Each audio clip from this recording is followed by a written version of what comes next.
Bismillahirrahmanirrahim. Assalamualaikum warahmatullahi wabarakatuh. Alhamdulillah, alhamdulillahirabbil alamin. Allahumma shalli ala Muhammad wa ala ali Muhammad. Amma ba'd. Sahabat PSB yang dirahmati oleh Allah Subhanahu wa taala, sifat manusia antara lain adalah suka marah. Nah, pada kesempatan kali ini pesan yang ingin saya sampaikan adalah terkait dengan sifat tersebut, yaitu marah. Di dalam hadis Nabi SAW yang diriwayatkan oleh Bukhari dengan nomor 6116 yang berbunyi an Abi Hurairah radhiyallahu anhu anna rajulan qala lin Nabi sallallahu alaihi wasallam. Dari Abu Hurairah radhiyallahu anhu berkata, seorang laki-laki berkata kepada Nabi sallallahu alaihi wasallam, "Ausini," kata laki-laki itu, "berilah aku wasiat, wahai Rasulullah." Qala, lalu Nabi mewasiatkan, menasehati, la taghdab, jangan marah. Nasihat Nabi kepada laki-laki tersebut adalah la taghdab, jangan marah. Faraddada miroro, laki-laki itu bertanya lagi, apalagi ya Nabi, apalagi ya Rasul. Qala, Rasulullah selalu menjawab, la taghdab, jangan engkau marah. Sahabat PSB yang dirahmati Allah Subhanahu wa taala. Laki-laki yang datang kepada Nabi dengan meminta nasihat, dengan meminta wasiat, yaitu Nabi mewasiatkan jangan marah. Bukan hanya sekali disampaikan kepada laki-laki tersebut, jangan marah. Kenapa pesan itu disampaikan? Ternyata marah itu adalah satu hal yang bisa menghancurkan kita dan juga bisa menghancurkan orang lain. Dalam arti menghancurkan perasaan kita dan perasaan orang lain.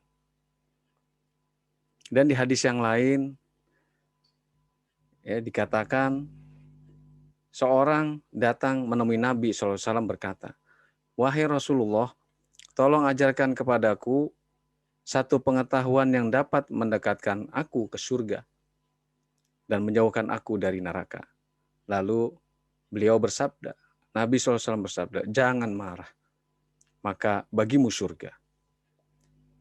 Diriwayatkan oleh At-Tabrani dalam Al-Awsat 3 Romawi garis miring 25 dan hadis ini dinilai sahih oleh Albani rahimahullah. Kemudian di hadis yang lain juga dari Abu Dzar Al-Ghifari, ia bercerita, Rasulullah SAW bersabda kepada kami, apabila salah seorang kalian marah dan ia dalam posisi berdiri, hendaklah ia duduk, maka marah akan lenyap darinya.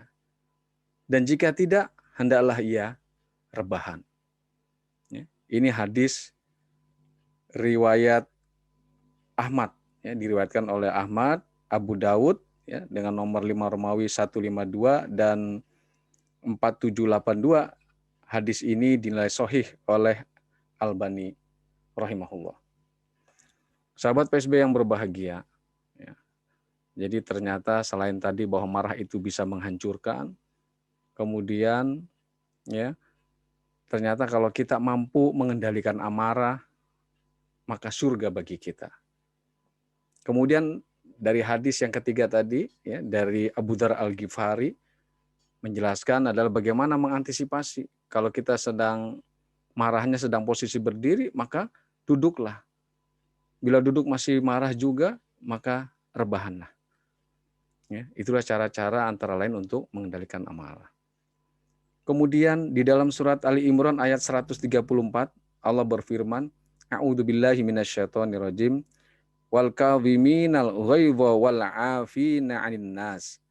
Yang artinya Allah Ta'ala memuji, ya, yaitu dan orang-orang yang menahan amarahnya dan memaafkan kesalahan orang lain. Sahabat PSB yang berbahagia, ya.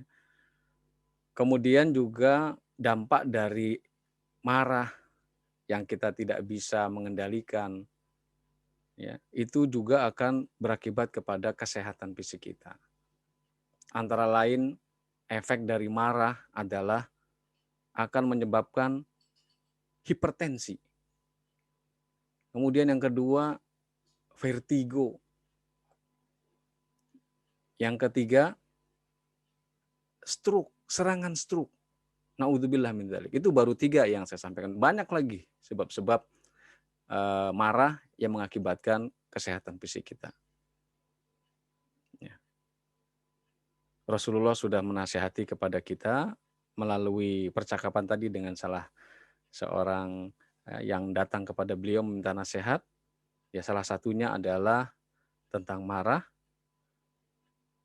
Ya, mari sama-sama kita bisa bijak untuk mampu mengendalikan amarah yang ada pada diri kita di saat-saat tertentu, sehingga kita ya bisa mengendalikan amarah tersebut yang mendekatkan bahkan memasukkan kita ke surga dengan cara-cara yang diajarkan oleh Nabi seperti yang tadi dalam hadis, berdiri, duduk, atau rebahan, dan kemudian Allah memuji bagi orang-orang yang mampu mengendalikan amarah serta memaafkan orang lain. Demikian, semoga manfaat. Wallahu a'lam bishawab. Assalamualaikum warahmatullahi wabarakatuh.